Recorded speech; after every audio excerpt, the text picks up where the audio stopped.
Hi guys, I'm going to be talking about how to graph cosine, and I first want to begin with the key characteristics of a cosine parent function. So the domain is going to be infinite because, theoretically, right, if it's a point on the unit circle, there could be numerous rotations. And the range is -1 to 1 because the maximum value is 1 and the minimum value is -1. And then the amplitude. So I think of the amplitude as, if you think of the x-axis as sea level, the amplitude is the height from that sea level, right? So here it's 1 unit up from sea level, and then if we look at the lowest point, it's 1 unit down. So as you can see here, amplitude is the absolute value of that, which is 1. If we want to put that to the test, 1/2 of the difference of the maximum value and the minimum value equals amplitude, so let's just test that out. Right, that's max and min, that gives us 1, correct, okay. And then the period. So the period is pretty much the horizontal length of each cycle. A cycle is, so every time it hits the min, again, the min value, for example, that marks a cycle every time it repeats the max value it hits a cycle. So this would be a cycle, right, which is 2 pi, and this would be a cycle, and that's the period. Something to know, the period is always going to be 2 pi for a cosine parent graph, and you want to cut it into 4. That's why we have, period's always going to be cut in 4. That's why it's pi over 2, that's the interval here, because 2 pi divided by 4 is going to equal pi over 2. And then the x-intercept. So the x-intercepts, we can look really quickly, pi over 2, 3 pi over 2, negative and positive for both values. Those are some of the x-intercepts, right? That also includes 5 pi over 2, 7 pi over 2 even. That'll keep going because, again, we've established the domain is infinite.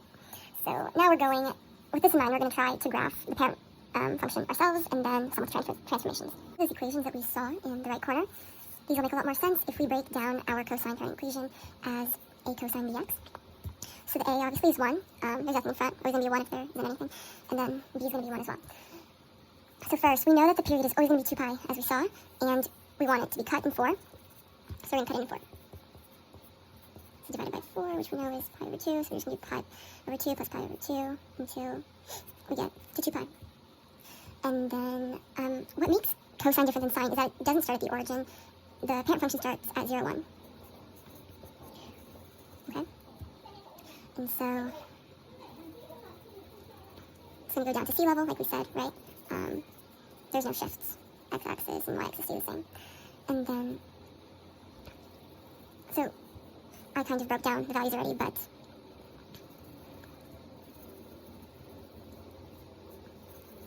I'm just going to draw this out. -2 pi, -3 pi over 2, and -2 pi. So, again, we know that the amplitude, A, that's 1, right? So with that in mind, it's going to go down 1 and up 1 from the x-axis. I'm just going to call it sea level and be my little analogy. That's -1, okay?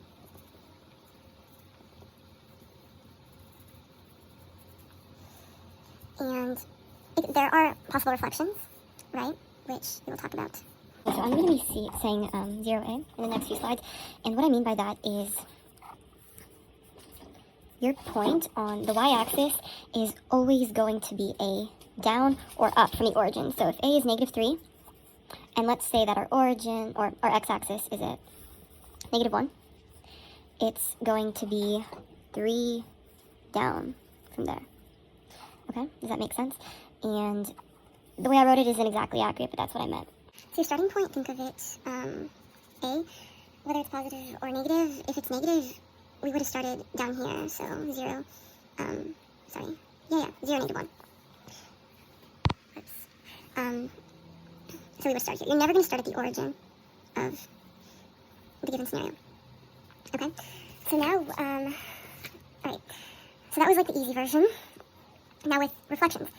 A could be negative or positive. The amplitude is always going to be the absolute value of A, but if it was negative, again, you would graph 0, and it could be negative or positive. That's how the first point would be graphed. And then B, so B could vary. You never want B in your parentheses. So B is going to help us determine the period. And again, you don't want B inside of here because it's just going to mess up the accuracy of our equation. And then K, pretty self-explanatory. This is what shifts it up and shifts it down. Right? And h. If h is negative, you are going to move to the right. If it's positive, you are going to move to the left. So this is the right or left shift. This is up or down. Okay, so for an example. So here we have a negative 3. A is negative 3.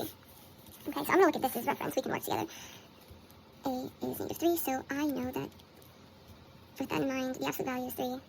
And the period, so the parent function's period is 2 pi. And we're going to divide that by b to find the period of this given scenario. And we get pi. Okay, so we know the period is pi. And it's negative, so it's going to move right. But before we go there, like I just talked about, you can't have b inside of the graph with x, because it'll mess up the accuracy. So we're going to factor the 2 out. And if you factor that out, negative pi over 2 becomes pi over 4. That's the only thing that changes. Okay, so it's going to shift to the right. Pi over 4. And probably the easiest part, it's going to shift up 2. Okay, so first we have to set our new x and y axes down, because this is the foundation of our graph, right? It's going to shift pi over 4. I've already set my intervals to the period divided by 4, which, right, in this case it's going to be 1/4 pi, and you're just going to add a fourth, a fourth, a fourth, until you get to our period. Okay, and it shifts up 2. So I'm going to graph the x value. Okay, and now, and obviously here, there is a reflection. This is not our parent cosine function, or parent cosine graph. Okay, so like I said, your starting point for the x-axis, it's not going to start at the origin like cosine, it is going to start at 0a. So a equals negative 3, so I am going to go down 3 from the origin. And that's going to be my first point. I'm going to erase this to make it more clear. And then now I am going to go up 3. So you're always going to operate in intervals of 3, pretty much. Okay, so think of the x-axis is sea level, right? You always want to follow amplitude, the height. Should always be that height away from sea level. So we know that that'll be the absolute value of a, which is 3. So it should always be 3 away from sea level. Right? 1, 2, 3. 1, 2, 3.